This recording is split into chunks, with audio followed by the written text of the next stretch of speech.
안녕하세요. 여러분의 평범한 스냅 사진을 한 편의 멋진 작품으로 바꿔줄 비밀, 오늘 한번 제대로 파헤쳐 보려고 합니다. 오늘의 주제는 바로 우리 주변에서 가장 쉽게 만날 수 있는 아름다운 피사체, 꽃인데요. 이 꽃 사진을 어떻게 하면 남들보다 훨씬 더 특별하게 담아낼 수 있을지 그 비법들을 알려드릴게요. 준비되셨죠? 길가에 핀 작은 들꽃이나 정성껏 가꾼 정원의 장미. 아, 정말 예쁘다 하고 카메라를 드는데 막상 찍고 나면 눈으로 봤던 그 감동이 전혀 안 느껴져서 속상했던 적 다들 한 번쯤 있으시죠? 맞아요. 꽃이 보기엔 예뻐도 사진에 담기에는 은근히 까다로운 친구거든요. 하지만 걱정은 마세요. 오늘 제가 알려드리는 몇 가지만 기억하시면 여러분의 사진도 그냥 꽃 사진이 아니라 보는 사람의 마음을 움직이는 하나의 이야기가 될 수 있습니다. 자, 지금부터 집중해서 한번 따라와 보세요. 자, 첫 번째 비밀입니다. 어쩌면 이게 오늘 알려드릴 내용 중에 가장 중요할지도 몰라요. 모든 영화의 주인공이 있듯이 여러분의 사진에도 시선을 확 사로잡을 단 하나의 스타가 필요합니다. 우리가 흔히 하는 실수가 바로 이거예요. 꽃밭이 너무 예쁘니까 이 모든 걸 한 장에 다 담고 싶은 욕심이 생기는 거죠. 하지만 소니의 사진 전문가 신재국 작가는 화면에 너무 많은 걸 담으려고 애쓰지 말라고 조언해요. 대신에 그중에서 내 마음을 가장 사로잡는 가장 예쁜 꽃 딱 한 송이만 골라서 주인공으로 만드는 겁니다. 이게 바로 핵심이에요. 자, 주인공을 정했다면 이제 무대 어디에 세울지 정해야겠죠.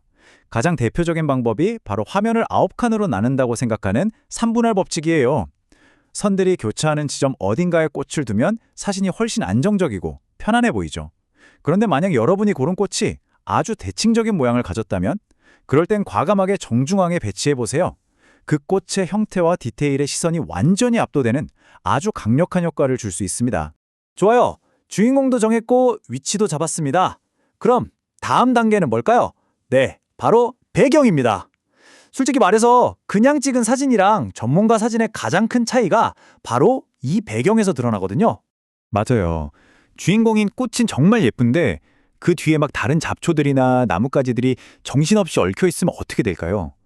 당연히 시선이 분산되면서 사진 전체가 지저분해 보이죠.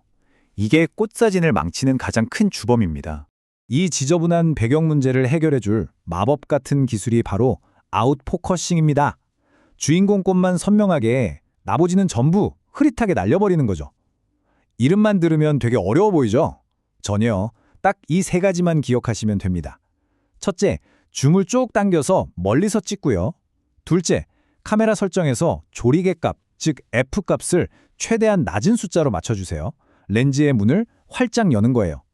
마지막으로 내가 꽃에 한 발짝 더 가까이 다가가는 겁니다.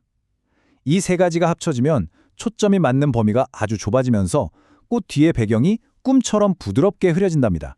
이렇게 배경을 예술적으로 흐릿하게 만들었을 때 배경의 빛들이 동글동글하고 아름답게 맺히는 걸 보케라고 불러요. 이야, 이게 바로 여러분의 사진을 완전히 다른 차원으로 만들어줄 비밀 무기입니다. 정신없던 배경을 몽환적인 색과 빛의 향연으로 바꿔주면서 우리의 주인공인 꽃을 훨씬 더 돋보이게 만들어주거든요. 좋습니다. 이제 기술적인 건 거의 다 갖춰졌어요. 지금부터는 여기에 예술적인 감각을 더해볼 시간입니다. 사진의 영혼이라고 할 수 있는 빛, 그리고 세상을 전혀 다르게 보는 방법인 앵글에 대한 이야기예요. 사진은 결국 빛으로 그리는 그림이잖아요. 그래서 어떤 빛을 쓰느냐가 정말 중요해요. 해가 낮게 떠서 부드럽고 따뜻한 빛을 비춰주는 아침이나 늦은 오후, 이른바 골든아워가 바로 최고의 시간대입니다. 꽃잎의 질감과 색감을 가장 아름답게 살려주거든요. 반대로 해가 머리 꼭대기에서 내릴 때는 한낮의 쨍한 빛은요, 아주 강한 그림자를 만들어서 사진에 거칠게 만드니까 이때는 잠시 쉬는 게 더 좋습니다. 자, 우리가 길을 가다가 예쁜 꽃을 발견했어요. 그럼 보통 어떻게 찍죠? 대부분 그냥 서 있는 그 자세 그대로 카메라를 아래로 향해서 이렇게 내려다보며 찍게 되죠. 가장 편한 각도기는 한데 너무 익숙하고 평범하잖아요. 자, 기억하세요. 진짜 마법은 바로 여기서 일어납니다. 소니 작가의 조언처럼 과감하게 몸을 낮춰서 꽃과 눈높이를 맞춰보세요. 마치 내가 작은 곤충이 된 것처럼요. 그 순간 지저분했던 땅바닥 배경은 사라지고 그 자리에 푸른 하늘이나 숲이 들어오면서 우리가 서서 볼 때는 상상도 못했던 완전히 새로운 세상이 펼쳐집니다. 바로 이 순간 사진의 깊이와 이야기가 생겨나는 거예요. 자, 이제 정말 마지막 단계입니다. 좋은 구도와 빛을 찾았다면 이제 사진의 감성과 스토리를 불어넣어서 진짜 생명력을 더해줄 차례예요. 여러분의 사진의 이야기를 더해줄 재료는 사실 주변에 널려 있어요. 예를 들어 꽃에 살포시 앉은 나비나 꿀벌. 이건 생명이라는 아주 멋진 조연배우가 등장하는 거고요. 비가 온 뒤에 꽃잎에 영롱하게 맺힌 물방울은 싱그러움이라는 감성을 더해주죠. 바닥에 고인 작은 물웅덩이는 세상을 거꾸로 비춰주는 근사한 고울이 되기도 하고요. 이런 작은 요소들이 여러분의 사진을 그냥 기록이 아닌 하나의 완성된 이야기로 만들어줍니다. 여기서 정말 중요한 기술적인 팁 하나만 더 알려드릴게요. 바로 화이트 밸런스라는 건데요. 쉽게 말해서 카메라한테 이게 흰색이야 라고 정확하게 알려주는 기능이에요. 이게 왜 그렇게 중요하냐고요? 자, 화면 한번 보세요. 차이가 확 느껴지시죠? 캐논의 자료처럼 화이트 밸런스가 맞지 않으면 왼쪽 사진처럼 흰 꽃이 시퍼렇게 보이거나 누렇게 떠서 보일 수 있어요. 우리가 눈으로 봤던 그 생생한 색감을 사진에 그대로 담아내고 싶다면 촬영하는 장소의 조명에 맞게 화이트 밸런스를 꼭 확인하는 습관을 들이는 게 아주 중요합니다. 그리고 이건 정말 간단하면서도 효과가 엄청난 꿀팁인데요. 카메라의 노출 설정을 +1 정도로 살짝만 밝게 해서 찍어보는 거예요. 사진을 의도적으로 살짝 더 밝게 만드는 거죠.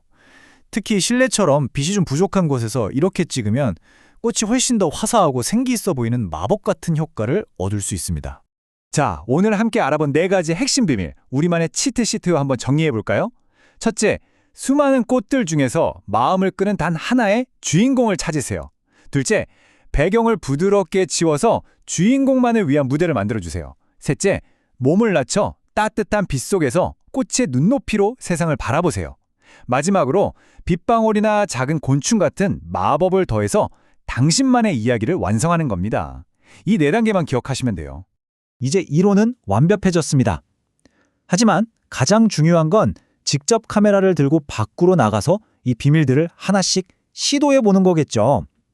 여러분이 다음에 찍을 사진은 과연 어떤 아름다운 이야기를 우리에게 들려주게 될까요? 저도 정말 기대가 되네요.